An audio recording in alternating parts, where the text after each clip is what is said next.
Hello everyone, আসসালামু আলাইকুম। Welcome to my channel Lima's blog. কেমন আছো বন্ধুরা? আজ এমন একটা রেসিপি শেয়ার করব যেটা দেখে কিন্তু লোভ সামলাতে পারবে না। আমি জানি এটার সাথে কিন্তু আমরা সবাই পরিচিত, তাই না? এটা হচ্ছে ছোট আলু।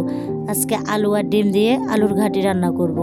এত মজা খেতে যে একবার খেলে বারবার খেতে মন চাইবে। এখানে আমি একটা কড়াইতে পর্যাপ্ত পরিমাণে পানি দিয়ে দিলাম। এর মধ্যে আমি এখন ধুয়ে রাখা আলুগুলো দিয়ে সিদ্ধ বসাবো। আলুর মধ্যে আমি কোনো কিছুই দিব না, শুধু জাস্ট লবণ দিব। লবণ দিয়ে আলুটাকে আমি সিদ্ধ করে নেব। লবণ দেওয়ার কারণ হচ্ছে কি জানো বন্ধুরা? লবণ দিলে আলুটা খুব তাড়াতাড়ি সিদ্ধ হয়, তাই তো আমি আলুটাকে লবণ দিয়ে সিদ্ধ করে নিলাম। দেখো আমার কিন্তু সিদ্ধ হয়ে গেল। আলুগুলো কিন্তু একেবারে গলে নরম হয়ে গেছে। এখন আমি আলুগুলোকে ছুলে নেব।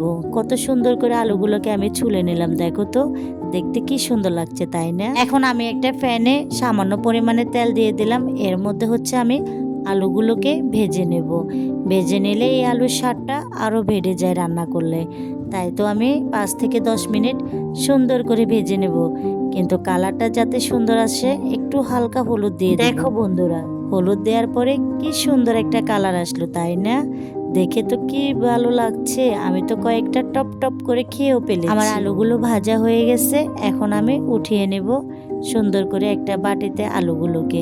কিন্তু এই আলুটা ভাজার পরে খেতে সত্যি আমার কাছে কিন্তু অসাধারণ মজা লেগেছিল। তোমরা কে কে এরকম ভাজা আলু খেয়েছো আমাকে কিন্তু কমেন্ট করে জানাতে ভুলবে না। একে একে আমি সবগুলো আলু উঠিয়ে নেব।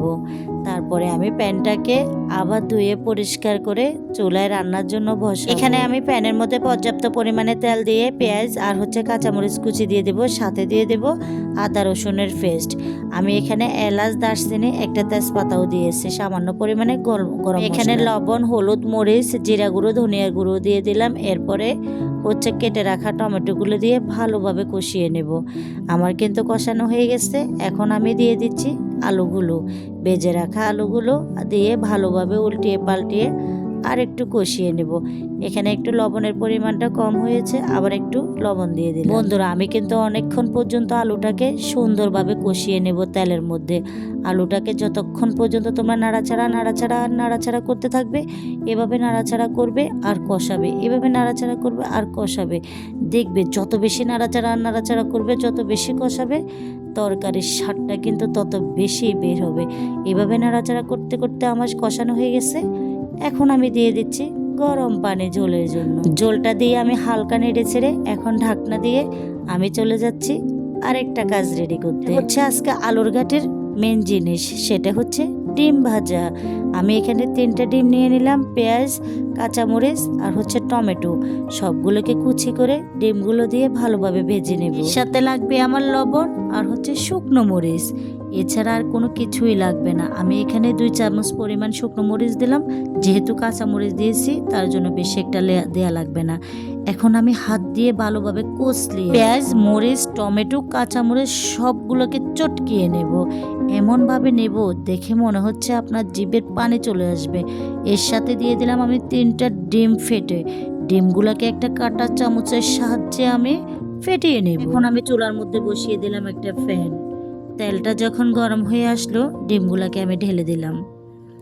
ডিমটাকে আমি একেবারে ফুলকো ফুলকো করে ভেজে নেব, মিডিয়াম টু লো আঁচে রেখে। এ পর্যায়ে আমি ফ্যানের ভিতরে পুরো ডিমটাকে ছড়িয়ে ছিটিয়ে দিব, যাতে করে ডিমটা বড় হয় এবং কি ফুলকো ফুলকো হয়। ডিমটা কিন্তু 2 পাশে সুন্দরভাবে ভাজা হয়ে গেছে। এখন আমি মাঝখানে সুন্দর করে কেটে পিস পিস করে নেব ডিম। এরকম ভাজা ডিম যদি গরম ভাতের সাথে হয় তাহলে তো আমার আর কোনো কিছুই লাগে না। ডিম ভাজাটা কিন্তু অলওয়েজ আমার খুবই পছন্দ। বন্ধুরা তোমরাও কি আমার মতো ডিম ভাজা পছন্দ করো? তাহলে কিন্তু কমেন্ট বক্সে কমেন্ট করে জানাতে ভুলবে না বন্ধুরা। পর্যায়ে আমি সবগুলো ডিমকে কিন্তু আলুর উপরে ছড়িয়ে ছিটিয়ে দেব। আলুটাকে আমি হালকা একটু ভেঙে দিয়েছি। এরপরে আলুটা সেদ্ধ হয়ে গেছে ভালোভাবে।